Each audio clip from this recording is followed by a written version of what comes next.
భక్తులందరికీ నమస్కారం. దేవి అనుగ్రహం ఛానల్కి స్వాగతం. ఈరోజు పుష్యమాసపు సోమవారం. ఈ సోమవారం రోజున పరమేశ్వరుడికి ఎంతో ప్రీతికరమైన రోజు. అలాంటి ఈ రోజున పరమేశ్వరుడి యొక్క కొన్ని కథలను విందాం. చల్లని సాయంకాలపు వేళ కైలాస పర్వతంపై నంది, ప్రథమగణాలు అన్నీ ఆసీనులై ఉన్నారు. శివపార్వతులు తన్మయత్వంతో నాట్యమాడుతూ ఉన్నారు. ఏంటి స్వామి, ఈరోజు చాలా సంతోషంగా ఉన్నారు అంటూ పార్వతీదేవి పతిదేవుణ్ణి అడిగింది.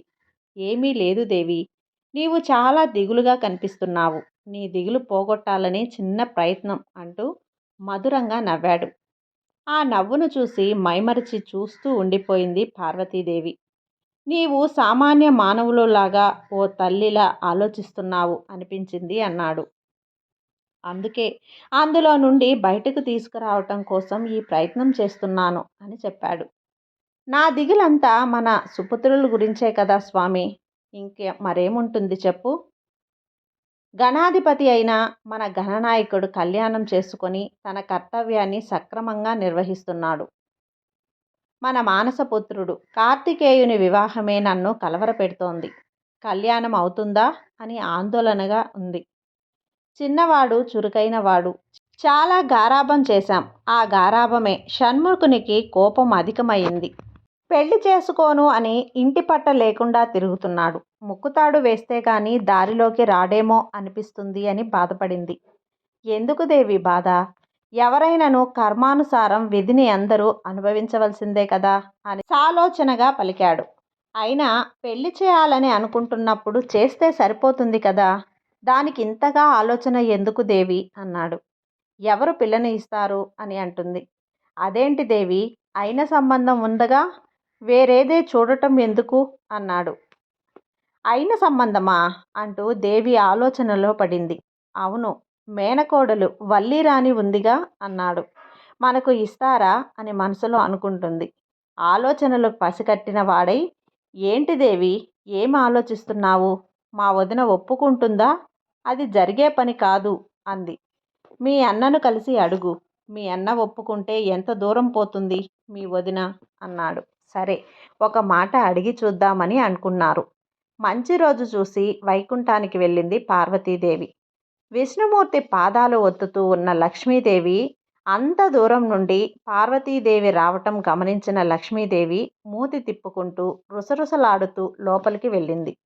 వచ్చిన శకనమే సరిలేదు.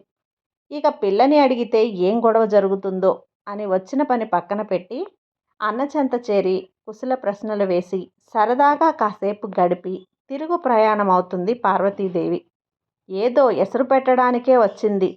అన్నను కాకా పట్టి ఏమి అడుగుతుందో అని ఒక కంట కనిపెడుతూ ఉన్న లక్ష్మీదేవికి ఏమీ అడగకపోవటం గమనించి ఆశ్చర్యపోయి పలకరించింది. వచ్చిన పని మరచి వెళ్తున్న చెల్లిని ఆపి కారణం ఏమిటని అడిగాడు. ఏమీ లేదు అన్నయ్య, తండ్రిగారైన బ్రహ్మదేవుణ్ణి చూడటానికి వెళ్తూ దారిలో చాలా రోజులు అయింది, మిమ్మల్ని పలకరించి వెళ్దామని వచ్చానని చెబుతుంది. అవునా, మరి మా బావగారు అందగాడు అయిన మహాశివుడు నాతో మరేదో అన్నాడే, పెళ్ళి పిల్ల అంటూ అన్నాడే, మీ వదినతో ఓసారి అరిగి చూడరాదు అన్నాడు. అమ్మో, ఇంకేమైనా ఉందా అనుకుంటూ అడగటమా మానటమా అంటూ సందిగ్ధంలో ఉంది. అది గమనించిన శ్రీమన్నారాయణుడు నర్మగర్భంగా నవ్వుతూ, చల్లకొచ్చి ముంతదాయడం ఎందుకు, నేనున్నానుగా అంటూ భుజం తట్టి ముందుకు తోశాడు. ఏంటో అడుగు అంటూ లక్ష్మీదేవి ముందుకు వచ్చింది. నాకు తెలియదా, ఏదో ఎసరు పెట్టడానికే వచ్చింది అని డబ్బుగా దేనికో అని మనసులో అనుకుంటూ, ఏమమ్మా ఆడబిడ్డ, అడుగు, ఏం కావాలో అంటూ అడుగుతుంది. మన సుబ్రహ్మణ్యంకు చిన్నారి వల్లీరాణిని అడగమంటే వచ్చానని. నోటిలోని మాట నోటిలో ఉండగానే ఆ మాట విన్న వెంటనే లక్ష్మీదేవి కోపంతో హవ్వా అంటూ నోరు నొక్కుకుంటూ, నా కూతుర్ని అడగడానికి ఎంత ధైర్యం నీకు? నా కూతురు ఎక్కడా, నీ స్థాయి ఎక్కడా? నక్కకు నాగలోకానికి ఉన్నంత తేడా ఉంది. నిత్యదరిద్రుడు నీ భర్త, ఆ ఇంటికా నా కూతురును అని చెప్పి కళ్ళెర్ర చేస్తుంది. ధనలక్ష్మిని అనే అహంకారంతో మాట్లాడుతుంది. ఇల్లు లేదు, వాకిలి లేదు, శ్మశానంలో నివాసం. పేరుకే నీవు అన్నపూర్ణవు, కానీ నిత్యం భిక్షాటన చేయిందే పూట గడవని స్థాయి మీది. మింగటానికి మెతుకులేదు కానీ భవతి భిక్షాందేహి అంటూ కపాలం పట్టుకొని వెళ్ళే మీ ఆయన చెబితే అడగవచ్చావా? కపాలంతో ఏమి వెళ్తాడులే, నేను బంగారు బొచ్చె ఇస్తాను, అందులో భిక్ష తెచ్చుకోండి అంటూ రుసరుసలాడుతుంది. నా కూతురు సుగంధ ద్రవ్యాలతో నిత్యం స్నానం చేసి సుగంధ పరిమళాలు వెదజల్లుతుంది. మీరు బూడిద పూసుకొని శవాల కంపులో శవాల మధ్య ఉంటారు. ఇక్కడ నా కూతురు పట్టు పీతాంబరాలు ధరించి ముట్టితే కాని మూసే ఆణిముత్యంలా ఉంది. పులితోలు చుట్టుకొని ముక్కు మూసుకొని కూర్చునే మీ ఆయన ఎక్కడా? నా తాహత్తు ఎక్కడా? నా కూతురు 7 వారాల నగలు ధరించి బంగారు బొమ్మలా ఉంది. మరి మీ శివుడు మెడలో రుద్రాక్షలు విషం కక్కే నాగేంద్రుడును అలంకరించుకుంటాడు అంటూ పార్వతీదేవిని కడిగి పారేసింది. కావాలంటే ఎక్కడో ఒకచోట మీ తాహత్తకు సరితూగే వాళ్ళు ఉంటారు, అక్కడ చూసుకోండి. పెళ్లి ఖర్చులకు ఎంతైనా ఇస్తాను అంటుంది. ఇంత జరిగినా ఏమీ మాట్లాడకుండా ప్రేక్షక పాత్ర పోషించిన లక్ష్మీపతి అప్పుడు నోరు తెరిచాడు. లక్ష్మి, ఏమంటున్నావు? ఆలోచించకుండా తొందరపడి మాట ఇస్తున్నావు. వాళ్ళ దగ్గర ఏమీ లేదు, బూడిద తప్ప. మరి ఎక్కువ అడుగుతారేమో అన్నాడు. సహకారం అందిస్తాడు అనుకున్న అన్న అలా మాట్లాడేసరికి నిలువు గుడ్లు వేసుకొని హతురాలయ్యింది పార్వతీదేవి. పతిదేవుని మాటలు విని వదినగారి అహంకారం తెలిసి కూడా రావటం నాదే తప్పు అనుకొని నోటిలో చీరకొంగు కుక్కుకొని కళ్ళ నిండా నీళ్లతో పిలుస్తున్నా వెనుతిరిగి చూడకుండా తన పతిదేవుని సన్నిధి చేరింది. అది గమనించిన పరమేశ్వరుడు, ఏంటి దేవి, ఏమైంది? మీ అన్న ఒప్పుకున్నాడా? ముహూర్తాలు ఎప్పుడు పెట్టుకుందాం అని ఏమైనా చెప్పారా అంటూ ఏమీ తెలియనట్టు అడిగాడు. దక్షయజ్ఞంకు పోతాను అంటే పిలవని పేరంటానికి వద్దు అని ఆపావు. అయినా నేను వినకుండా వెళ్ళి భంగపడ్డాను. అయినా అది నా తండ్రితోనే కదా అని అనుకున్నాను. మరి ఇప్పుడు ఎందుకు నేను వెళ్ళను అని అన్నా బలవంతంగా పంపించి ఎందుకు అవమానపడేలా చేశారు అంటూ బాధపడింది. మన అబ్బాయి పెళ్లి కావాలంటే ఆర్థికంగా సహాయం చేస్తానంటూ వెటకారంగా చెప్పింది ప్రభు. అవునా, సరే, చెల్లాయి అనడంలో తప్పేమీ ఉంది. ఉన్న విషయమేక, బాధపడకు అన్నాడు. మీరు భిక్షాటన ఎందుకు చేస్తున్నారు? మానవుల కర్మఫలం పోగొట్టడానికే కదా. ఆ విషయం తనకు తెలియదా? పులి చర్మం ఎందుకు ధరించారు? మీరు ప్రాపంచిక విషయాలపై వ్యామోహం ఉండకూడదనే కదా. ఇంకా శ్మశానంలోనే ఎందుకుంటున్నాం? ఎప్పటికైనా ఇక్కడికి రావాల్సిన వాళ్ళమే అని తెలియజేయడానికే కదా. ఇంకా బూడిద ఎందుకు పూసుకుంటున్నారు? చివరికి ఎంత సంపాదించినా ఏది మీ వెంట రాదు అని చెప్పడానికే కదా. నీ కట్టి కాలి బూడిద మాత్రమే మిగులుతుంది, దీనికోసం తాపత్రయం వద్దు అని చెప్పడానికే కదా మీరు బూడిద ధరించేది. చివరికి నా వెంట ఎవరూ లేరు అని ఆత్మ అనుకుంటూ ఉంటే నీ వెంట నీ వాళ్ళే అనేవాళ్ళు ఎవ్వరూ రారు, నేనే నీ చివరి నీ తోడు అనే కదా మీరు శ్మశానంలో తోడుంటారు. చివరి రోజుల్లో అయినా నన్ను తలుచుకోండి అని చెప్పడానికే కదా అంటున్నారు. మానవులలో పాపం, పుణ్యం, భక్తి, విశ్వాసాలు కలగాలని, తనకున్న దానిలో కొంతైనా దానం ధర్మం చేయాలనే తెలియజెప్పడమే మీకున్న ముఖ్య ఉద్దేశం. ఇవన్నీ తనకు తెలియవా? మరెందుకు అంతలా రుసరుసలు? అయినా అలా ఎలా అంటుంది అని బాధపడుతుంది. ఈ విషయం విన్న కార్తికేయుడు ఆవేశంగా అంతకన్నా గొప్ప సమ్మం తీసుకొస్తాను అని తల్లితో చెప్తాడు. పూర్వం తారకాసురుడు అనే రాక్షసుడు శివుని కోసం తపస్సు చేసి ఎవరి చేతిలోనూ మరణం లేకుండా వరం కోరుకున్నాడు. బాలుని చేతిలో తప్ప ఎవరి చేతిలోనూ మరణం లేదు అని వరమిస్తాడు. తాను అజేయుడని, అమరుడు అని వరగర్మంతో ముల్లోకాలను గజగజ వణికించాడు. బాలుడు ఏంది, నన్ను చంపడం ఏంటి అనుకొని దేవతలపై యుద్ధం ప్రకటిస్తాడు.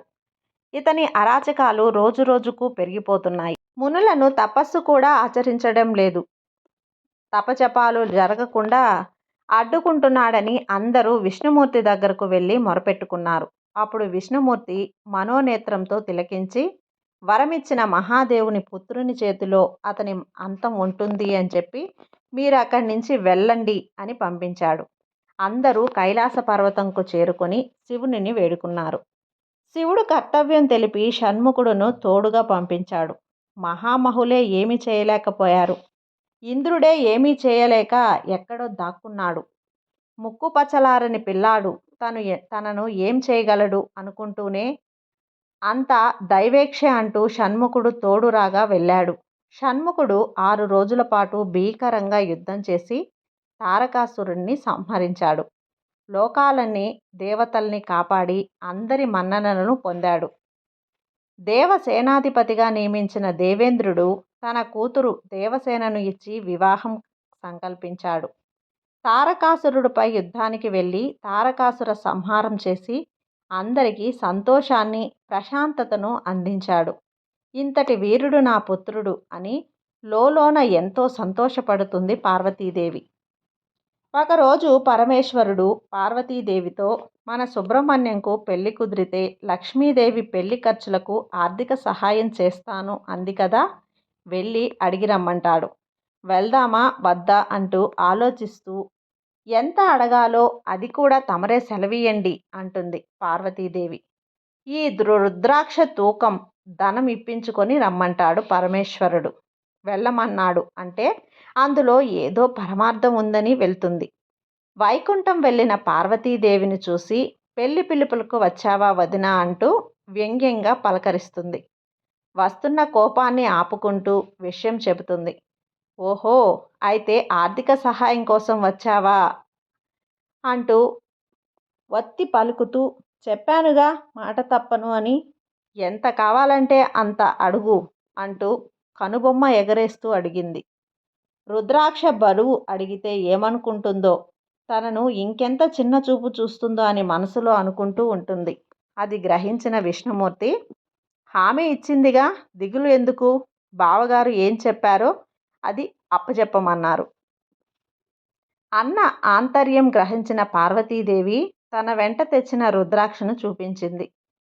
రుద్రాక్ష తూకం ధనం ఇమ్మన్నాడు అని చెబుతుంది. అది చూసిన లక్ష్మి హో అని నవ్వుతూ రుద్రాక్షను తాకను కూడా తాకకుండా నవ్వుతూ పరిచారికను పిలిచి ఒక త్రాసు తెప్పించి అందులో రుద్రాక్షను పెట్టమని చెబుతోంది. పార్వతీదేవి రుద్రాక్షను కన్నులకు అద్దుకొని త్రాసులో పెడుతుంది. త్రాసులో రుద్రాక్ష ఒకవైపు, మరోవైపు లక్ష్మి తన 7 వారాల నగలులో నుంచి ఒక నగ తెప్పించి వేస్తుంది. రుద్రాక్ష పైకి లేవలేదు. ఒక్కొక్క నగ తెప్పించి వేస్తుంది. త్రాసు కదలటం కూడా లేదు. ఆశ్చర్యం, తన దగ్గర ఉన్న సంపద అంత త్రాసులో పెట్టినా త్రాసు కదలటం లేదు. చివరికి విష్ణుమూర్తిని కూడా త్రాసులో కూర్చోపెట్టినా త్రాసు అణువంత కూడా కదలలేదు. చివరికి తను కూడా త్రాసులో కూర్చుంది, ఫలితం లేదు. అప్పుడు విష్ణువు, రమా, నీవు ఒక రుద్రాక్ష ఇస్తేనే దాని తూకం సంపద ఇవ్వలేకపోతున్నావు. ఇక మహాశివునితో ఇలాంటి రుద్రాక్షలు ఇంకా ఎన్నో ఉన్నాయి అని చెబుతాడు. నెమ్మదిగా లక్ష్మీదేవికి అహంకారం తగ్గి ఆలోచన మొదలైంది. మెల్లిగా లక్ష్మీదేవికి విషయం అర్థమైంది. విష్ణుమూర్తి పాదాల చెంత చేరి లక్ష్మీదేవిని అనే అహంకారంతో కళ్ళు నెత్తికెక్కి ప్రవర్తించాను, నన్ను క్షమించండి. నాకు ప్రత్యామ్నాయ మార్గం చెప్పమని కన్నీళ్లతో వేడుకుంటుంది లక్ష్మీదేవి. అప్పుడు పరమేశ్వరుని భక్తి శ్రద్ధలతో ప్రార్థించి తులసీదళం వేయమని చెప్పాడు. మనఃపూర్వకంగా పరమేశ్వరుణ్ణి వేడుకొని తులసీదళం వేస్తుంది. శివుడు భక్తి వల్లభుడు కదా, లక్ష్మీదేవి వేడుకుంటేనే తులసీదళంను గౌరవించి తన పట్టు సడలించగానే త్రాసు కదిలింది. అది చూసిన లక్ష్మీదేవి పార్వతీదేవికి నమస్కరించి గతంలో జరిగినవన్నీ మనసులో పెట్టుకోకుండా పెద్ద మనసుతో నా కూతురు వల్లీరాణిని నీ కోడలిగా స్వీకరించమని అడుగుతుంది. సంతోషంతో పార్వతీదేవి శివుడి చెంతకు చేరుతుంది. అంగరంగ వైభోగంగా స్కంద షష్ఠి రోజున సుబ్రహ్మణ్యం, వల్లీరాణి, దేవసేనలతో కళ్యాణం జరిగింది. ఈ కళ్యాణం ఎవరు జరిపించినా చూసినా సకల శుభాలు కలుగుతాయి. సంతానం లేని వారికి సంతాన ప్రాప్తి, పెళ్లి కాని వారికి వివాహ ప్రాప్తి కలుగుతుంది అని మహాదేవుడు చెప్పాడు. సుబ్రహ్మణ్య స్వామిని పూజించి కావడి సమర్పించిన మంచి భర్త, మంచి పిల్లలు కలుగుతారు అని ప్రసిద్ధి. అందుకే ఆడవారు ఎక్కువగా సుబ్రహ్మణ్యంను పూజిస్తారు. సుబ్రహ్మణ్య స్వామిని సేవించిన వారికి సకల శుభాలు కలుగుతాయి. కాబట్టి ఈ వీడియో మీకు నచ్చినట్లయితే లైక్ చేసి సబ్స్క్రైబ్ చేయండి. సర్వే జనా సుఖినో భవంతు.